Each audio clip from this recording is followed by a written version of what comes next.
Hello again, Mr. Wakefield here, and we're still on that same worksheet, but now we're in section 10.3 since both of those sections are in this current worksheet. And what we're going to be looking at is you can see we have a couple of equations down here that when you graph them, they're called hyperbolas. Hyperbolas. And notice here, if you look at these two equations, they look very, very much like this one right here. Okay. The only difference is that instead of the plus here, you now have minuses here, don't you? Okay. But amazingly, that one little change completely alters the type of graph you have. All right. You're still going to do that A and B thing the same way where you go, you go left and right a certain distance, you go up and down a certain distance, you still find the center in the same way. But it's what you do after that. Instead of drawing an ellipse, we draw this box and we draw these diagonal lines, okay, and that's all going to lead to the graph. The graph here, by the way, and I apologize, my graph on the worksheet did not come out very well. You can see it, but you can't see it very well. And so what I did was I just kind of drew it in here with darker color so you can see it a little bit better. And no, you don't need to make your graph in color here. I'm just putting it in red here so you can see it better. But as we've talked about in the past, when we have dotted lines on our graphs, okay, whether it be an asymptote like we saw before in 9.1, or if it be like a one of those lines of symmetry right here with the parabolas, whatever it may be, you guys, the dotted lines are not a part of the graph. So the red part is truly the only part of the graph, meaning that the red part is where the solutions to the equation are located, and only on the red part is where the solutions are. That's truly the only part of the graph. But we have to have the dotted box here, and we have to have the dotted diagonal lines as well, because they're the things that guide me as I draw this red graph here. All right. Which again, you don't need to make in color, but that's this red part is what you're ultimately going to draw, and that's going to be your actual graph. So, but the dotted stuff helps you with that, and I'll show you why it does help you with that. Notice again, like we said earlier, when you have just x squared and y squared instead of the bracket squareds, that means that the center is 0, 0. We saw that on the ellipse problems when you had just x squared and y squared. The center was 0, 0. And so that means that on both of these equations that we're going to look at, they are also going to have a center of 0, 0. And that's why you see here in both of these examples here, sample graphs that we have, the center of the entire thing is right in the middle at 0, 0. Okay. So why is it that we have two different ones here? All right. And by the way, the hyperbolas will always have a center of 0, 0. We're not going to have the brackets when we do hyperbolas. It doesn't mean you won't see that in a future math class. But for now, the hyperbolas will not have those brackets. It'll just have x squared and y squared. And so the center will always be 0, 0. But why do we have two different types of graphs? Why is it that this one is going up and down, whereas this one's kind of going side by side? I'm talking about the red part here.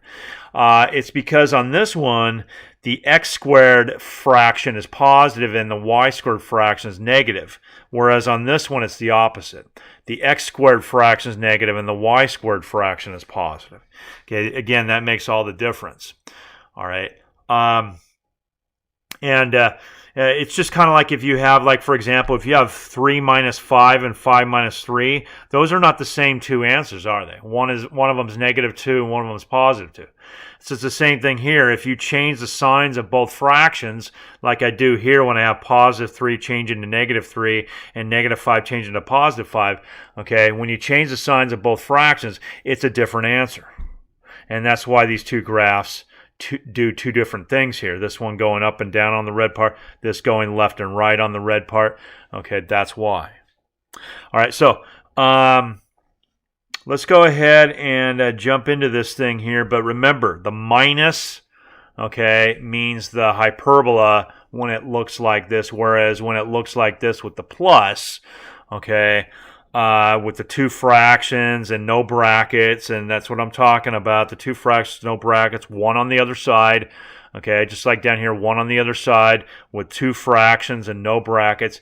The big difference between these two and this one up here is the plus in the middle with the ellipse, the minus in the middle for the hyperbola. Okay, so let's jump into it. Go ahead and pull out the problems we're going to do. If you flip over to the back side of the same worksheet, you see these 4 problems right here. Let's go right into the first one. And you can see here in the first one, as I put the formula side by side here with it, you can see that it fits right into this first one here. Okay. And so since it fits right into that, we can go right into figuring out, just like with an ellipse, we can go right into figuring out what the center is and what those left, right, up, down numbers are. Okay, we're still figuring out all of those things here with the hyperbola. It's just what you do after you graph those things that's different. So the 144, oh, let me just make a note, and we already know this already because all the hyperbolas are going to be like this, but the center is 0, 0, because it's just x squared and y squared. But what does the 144 tell me? Since it is with the x, that means that it's going to go left and right, like it always would with the x, left and right, and then it's 12 because that's the square root of 144. Just like with ellipses. 81, since it's with the y, that means we're going to go up and down, and then you figure out the square root of 81, and that's 9. So we're going to go up and down 9. Now, those are some pretty big numbers. So what I'm going to do, and you don't have to do the same thing you do with circles and ellipses, but I will anyway, just because it works better. You can change the scale on both the x and the y, and with hyperbolas, it doesn't have to be the same scale. But again, I'll just make it the same scale because it's easier. 3, 6, 9, 12. So we got to do -3, -6, -9, and -12 going the other way. All right, so going from the center, if you go left and right 12, it gives you these 2 points right here. Okay. Up and down 9 here means what? That means that if I do the 3, 6, 9 scale on that as well, I get 9 up,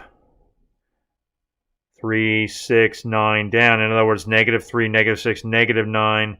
But you go 9 down, and it gives you that point right there. So we got the same 4 points that we got with the ellipses, you guys. But now, instead of actually drawing an ellipse, what you do is you draw this rectangular box. See how I got the 4 points right here? Okay, on the edges of the box. Okay, same 4 points I just did. Same 4 points you do for an ellipse, but now you do a rectangular box. Okay, with dotted lines that go straight up and down or straight left and right. Okay, and that's how you make the box right here. So let me do that. Okay.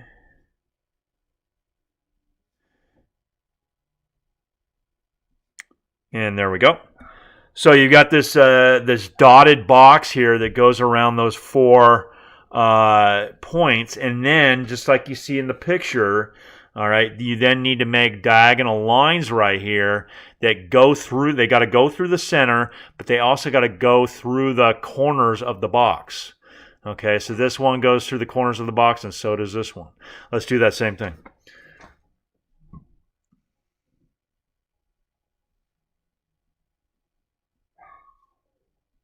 Okay, and let me do this one as well.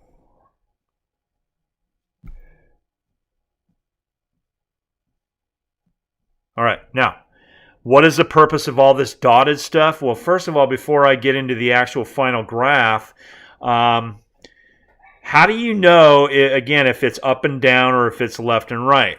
If it's left and right, like over here. It depends on which fraction is positive. Since the x fraction is positive here and the y fraction is negative, that means we put we have the actual graph itself, which is in red right here. We actually have those two things there that look kind of like a couple of parabolas here, kind of. Okay, they're a little bit wider, but still. They go through the x-axis if the x is positive.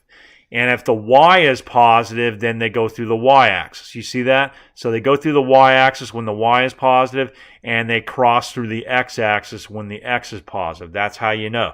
So that means that I'm going to take the 2 points on the x-axis and draw those two shapes that look like parabolas through these 2 points. Not the 2 points on the y-axis, but the 2 points on the x-axis, because the x fraction is positive, not the y.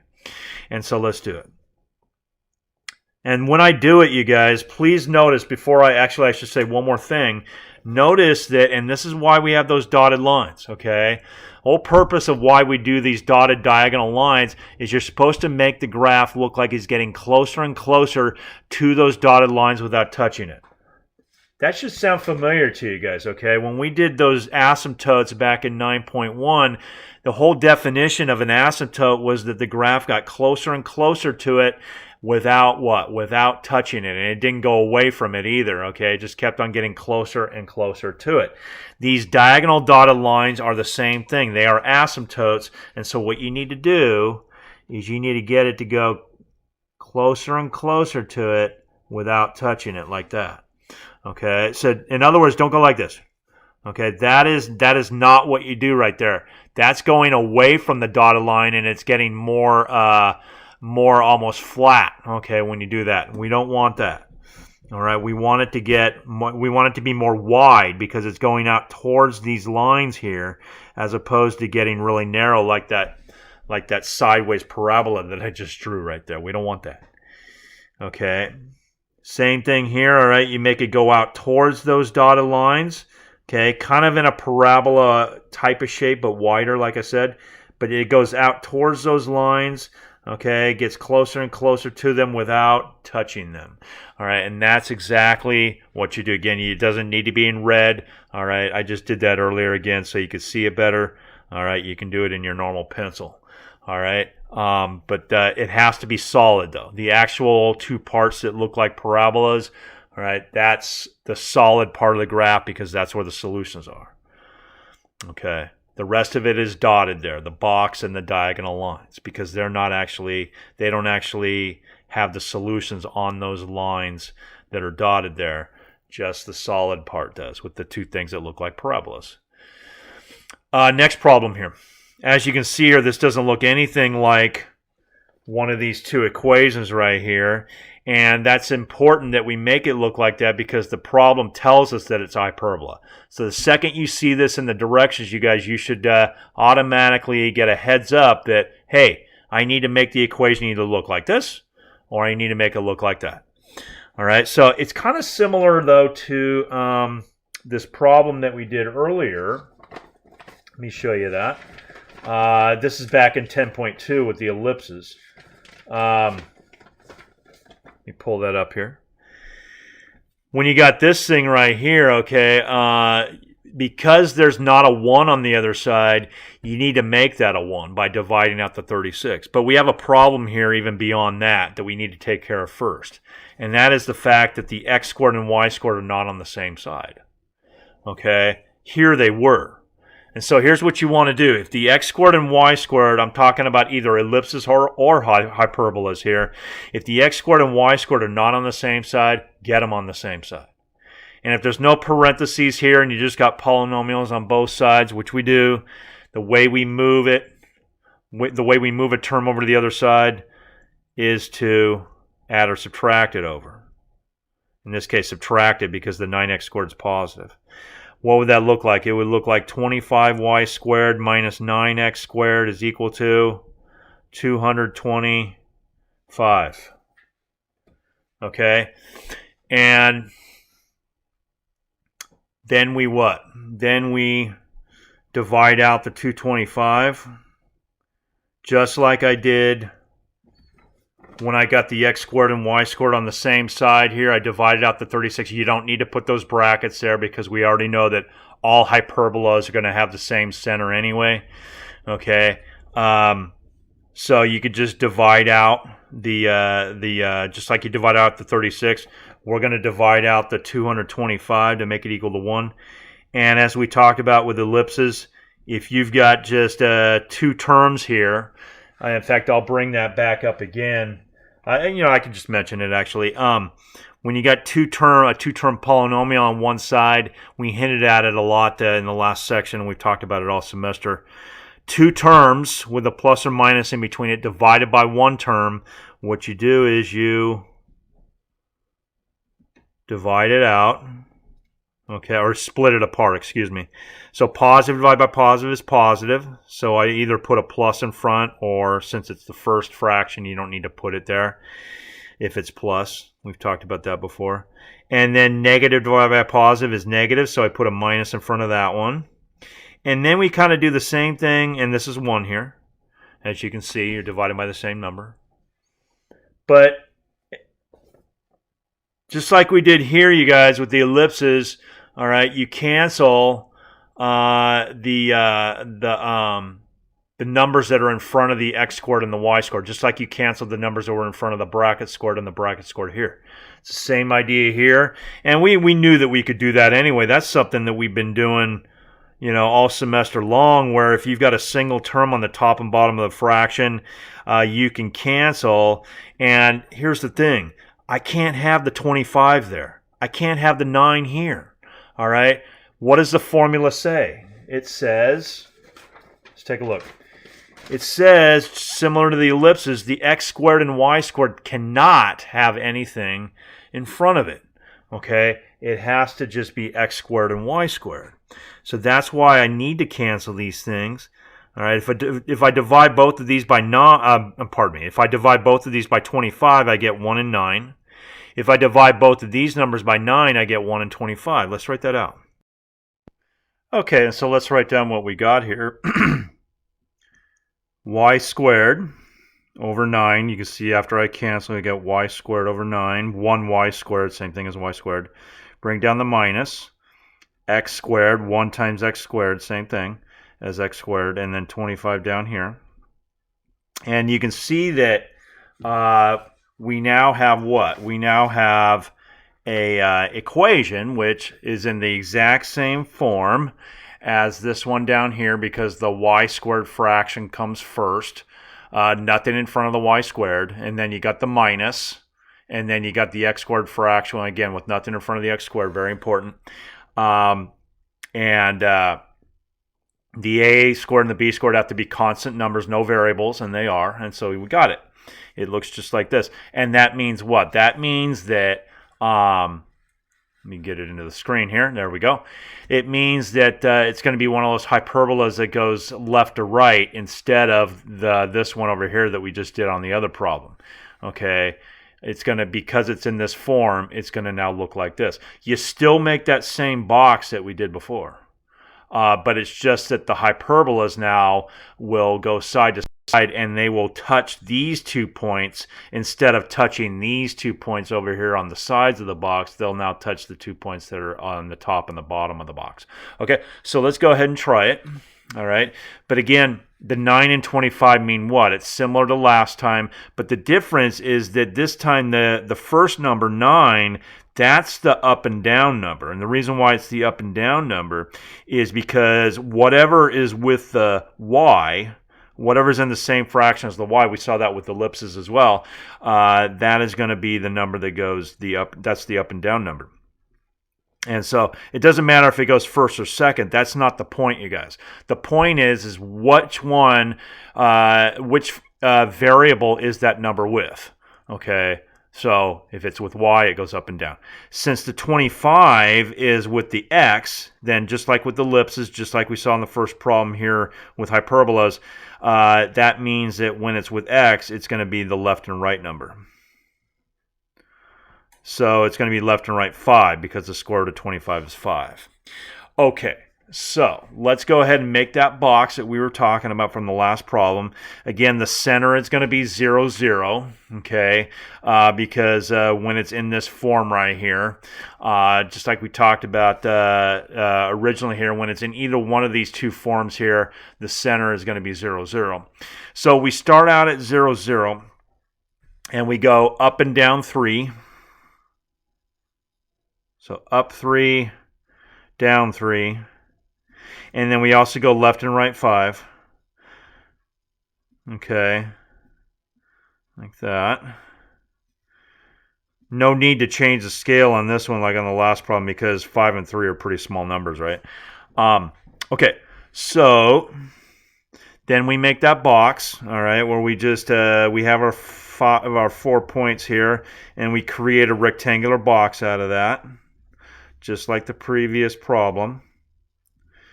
Okay. So let's go ahead and make sure that it is dotted lines. Okay, the only part that should not be dotted is the actual two things right there that look like the parabolas. Okay, the part that's in red. That's the only part that should not be dotted. Okay, because that's the only part, the part that's in red right here, that's the only part that's actually solutions to the equation, and therefore that's the official part of the graph then.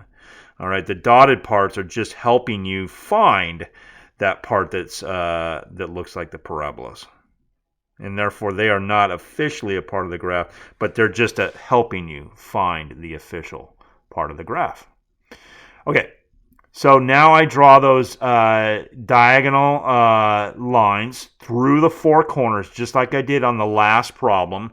Same thing here, going through the center, going through the 4 corners, 2 diagonal lines. Okay, now that we've got our diagonal lines, now you need to what? Now you need to draw this these two shapes here. All right, we've already talked about how it's got to be left and right. We've already talked about how it's got to hit these 2 points, the top and bottom point.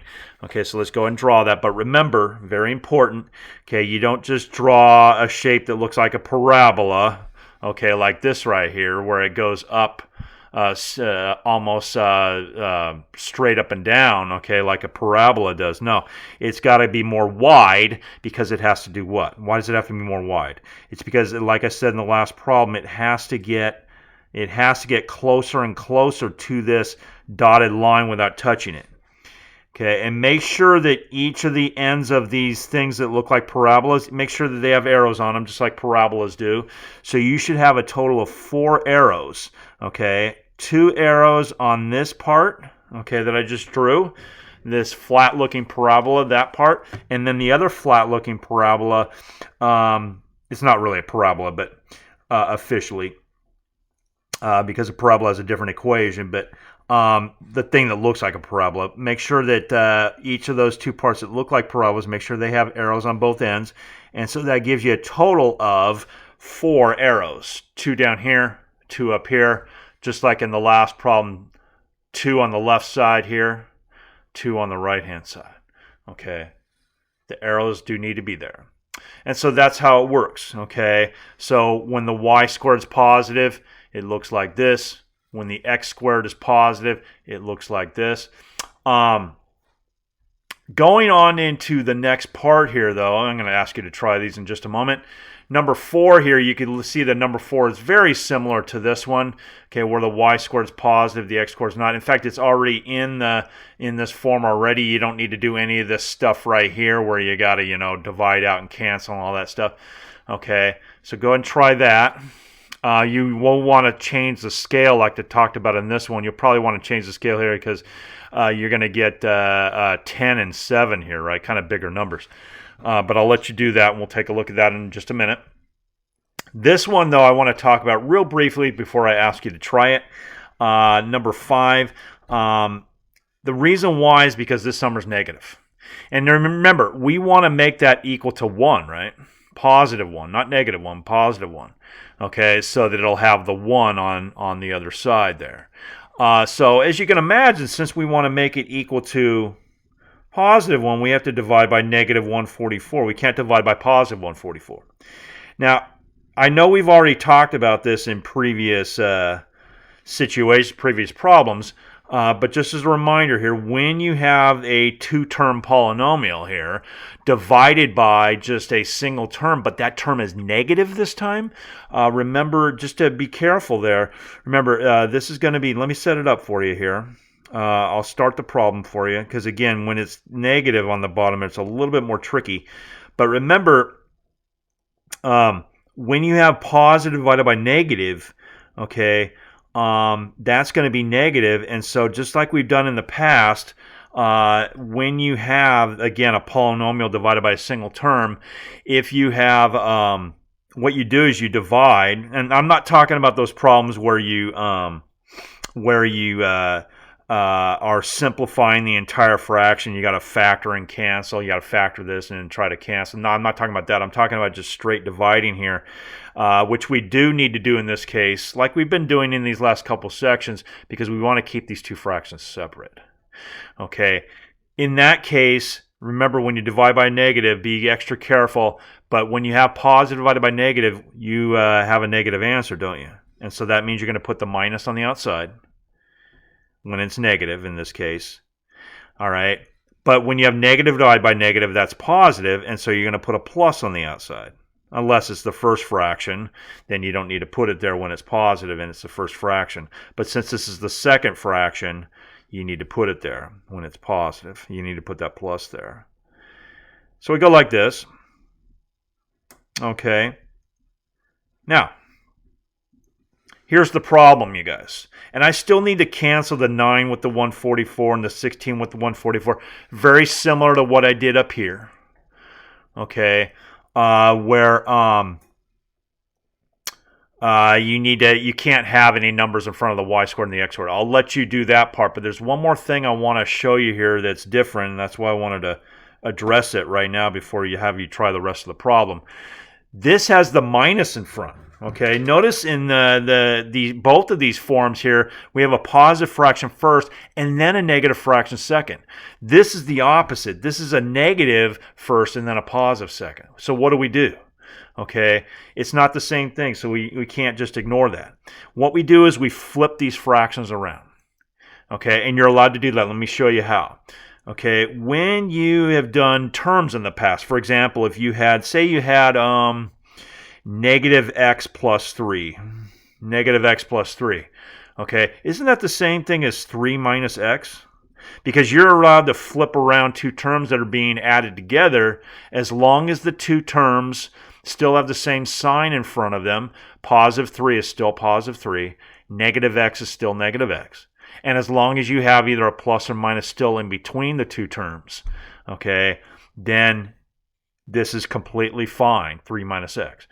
When you have a negative fraction plus a positive fraction, it works exactly the same way as negative x plus 3. Okay, just so long as the sign in front of each fraction is still the same. See how I still have a positive in front of this fraction here, just like I did here. And you know that when the first fraction, just like when you have the first term positive, you don't need to put a plus in front of it if you don't want to when it's the first term. But then, just like with the negative x becoming negative x over here, this fraction then moves, and you still got to have the same sign in front of it, just like with the negative x, and it therefore looks like this. Now you can see by flipping that around, now it looks like what? Now it looks like this thing right here, where you got the positive fraction first, the negative fraction second. Okay, and then you just got to do this canceling here that will lead to an answer that looks like this, and then you can do the rest of this stuff. So I just wanted to help you out with that because that was kind of unusual with the negative number here on the right hand side, the part that doesn't have the variable in it. Okay, and you got to divide it out. I just want to address that with you. So go ahead and try problems 4 and 5. Okay, let's see how that turns out, and then hit the play button and we'll wrap up this section. All right, let's jump into number 4 right here. Again, it's already in the form of our parabola. I'm sorry, not parabola, hyperbola that we have on the front side of the worksheet. And let me just give you a visual of that. So we can look at it side by side here once again. It looks again like this one right here, the second one. Sorry, that fell through. There we go.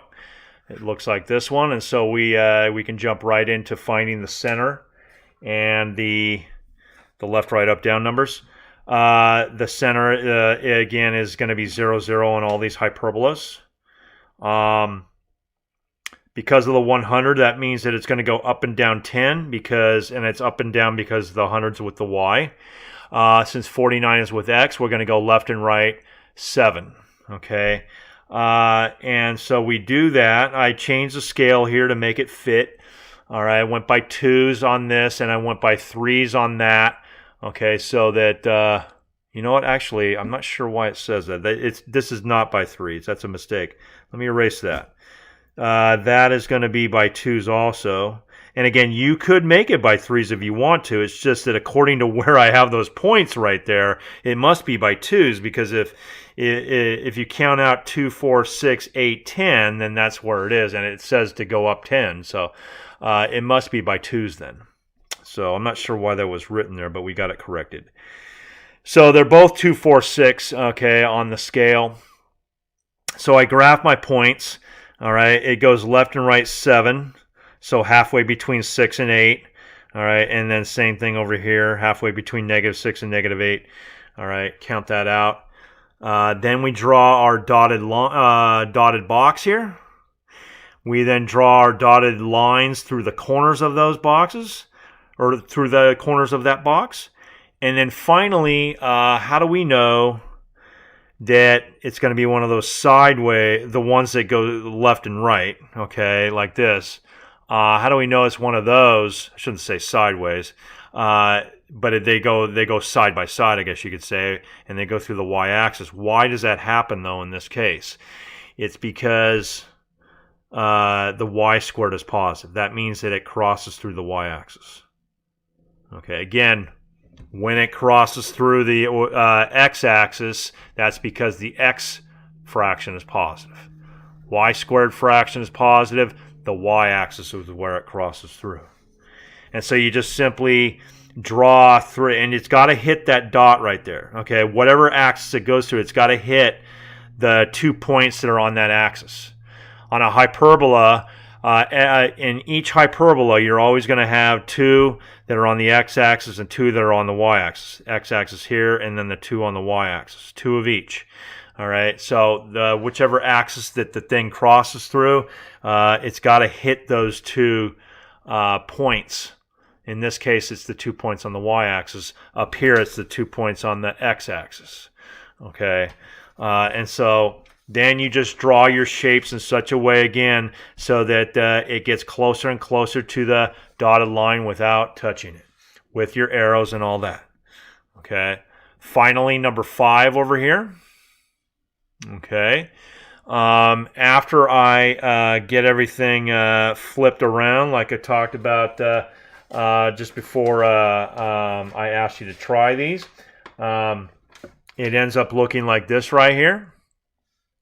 After I get it all flipped around like we talked about, and with the y-squared being in front because it's the positive one. All right. Because you want the positive one in front according to the 2 formulas that we have for hyperbolas. The positive fraction should be in front. So we did that, and then we cancel because we can't have the 16 and the 9 in front of those. It has to be invisible 1s in front of that, although you can make the 1s visible if you want, but it's got to be 1 times x squared, 1 times y squared, and again, the 1s can be invisible. So we got that after we cancel here, and it gives me y squared over 9 and x squared over 16. That then gives me up, down 3 and left, right 4. Okay, for the same reasons as before. And again, why does it hit the y-axis on the actual 2 shapes here as opposed to the x-axis again? It's because, again, the y-squared fraction is the positive one. Okay, so it hits the y-axis.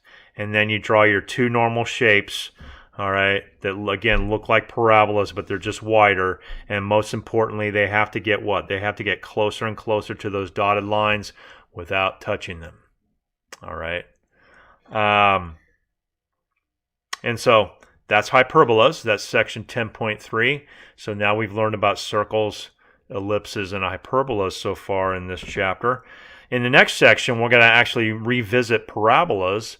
But it's going to be sideways parabolas, okay, as opposed to parabolas that point upward or downward. They're not going to point to the side, okay, and we'll see why that happens, okay, and we'll be able to compare what we did with the previous parabolas that we did in Chapter 8 to the ones that we do in 10.4.